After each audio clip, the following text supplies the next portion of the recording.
नमस्कार. कोल्हापूर ब्रेकिंग मध्ये आपलं सर्वांचं स्वागत. मंडळी, आज आपण एका विशेष व्यक्तिमत्वाची मुलाखत घेणार आहोत, ज्यांनी कोल्हापूरमध्ये येऊन अनेक हाल अपेष्टा, अनेक अडचणींना सामोरे जात आपला स्वतःचा व्यवसाय सुरू केला आणि ते आज एक यशस्वी उद्योजक म्हणून कोल्हापूरकरांच्या समोर आले. असे किशोर सँडविचचे मालक किशोर मंडल यांच्या आज आपण विशेष मुलाखत घेणार आहोत. मंडलजी, नमस्ते.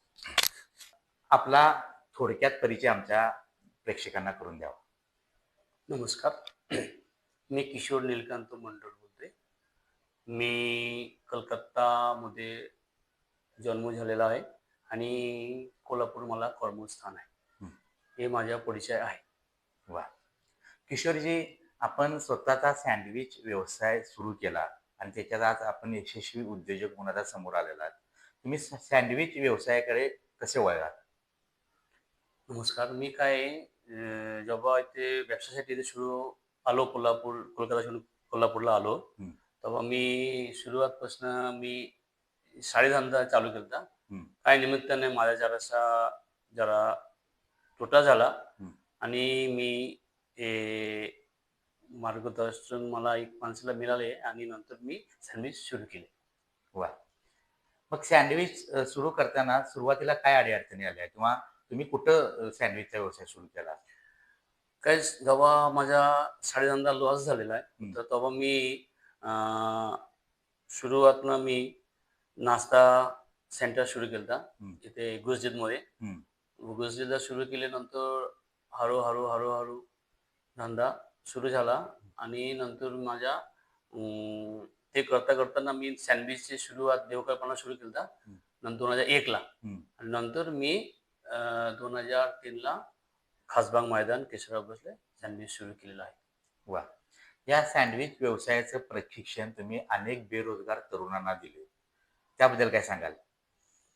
माझा अभिमान वाटते जे माणसाची आमच्याकडे आत्तापर्यंत 25 माणसं शिकून गेलेलं आहे. वा. ते 25 माणसाने कोल्हापूर, सांगली, इचलकरंजी आणि कोल्हापूरची बाहेर नाशिकमध्ये पण माणसाकडे आतापर्यंत 25 माणसं शिकून गेलेलं आहे. मला इथे म्हणून मला लई अभिमान वाटते. वा.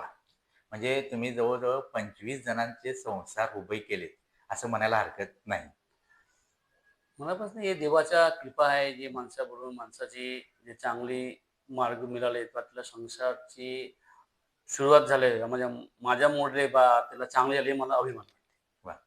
किशोरजी, आता हे 25 वर्षाची यशस्वी वाटचाल आहे तुमची, तर या वाटचालीत तुम्हाला कुणाचं सहकार्य मिळालं किंवा कुणाचं मार्गदर्शन मिळालं? सगळ्यात मोठी गोष्ट बोलायला जे येसमध्ये माझ्या मिसेसची सगळी मोठी हात आहे.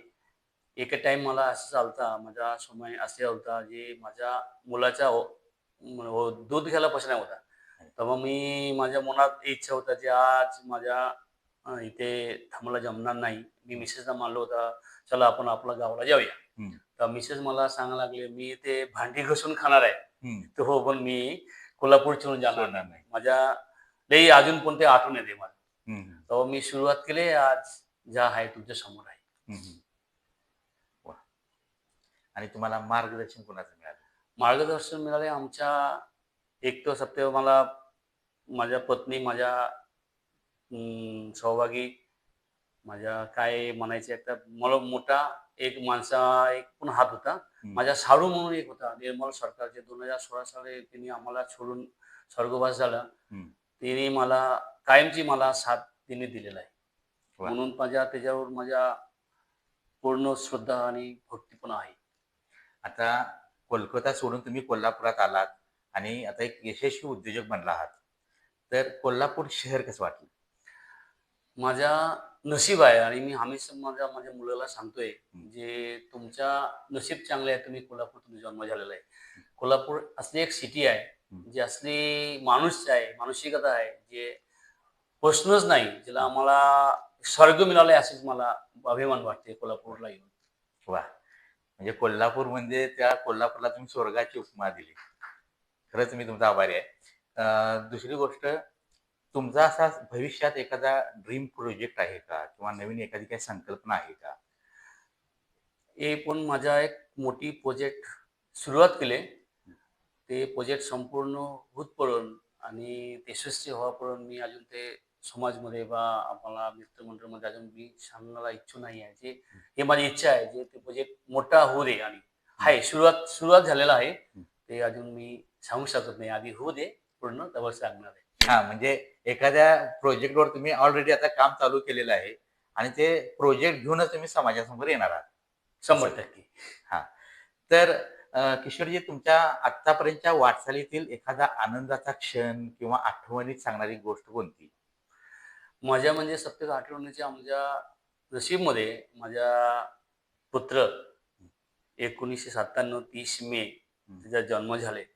माझ्या दिवसला सबथेके मोठा आत्तापर्यंत जे मी यशस्वी झालो बा हे झालो याच्या सबथेके मोठी जेव्हा माझा मुलगा माझ्या जन्माला आला आणि माझ्या जेव्हा त्याला बघितला आणि त्याला मला हातात घेतला, सगळं आठवणी अजून मला आठवण येते. वाह! म्हणजे 1997 30 मे संध्याकाळी 8 वाजून 15 मिनिट जेव्हा मला हातात दिलेलं आहे, हं. ते क्षण मला अजून कायमची ते आठवण येतात. वाह!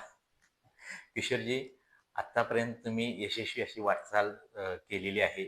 इथून पुढच्या पण वाटचालीस माझ्या चॅनलच्या वतीनं तुम्हाला मी शुभेच्छा देतो आणि तुमची मी रजा घेतो. धन्यवाद.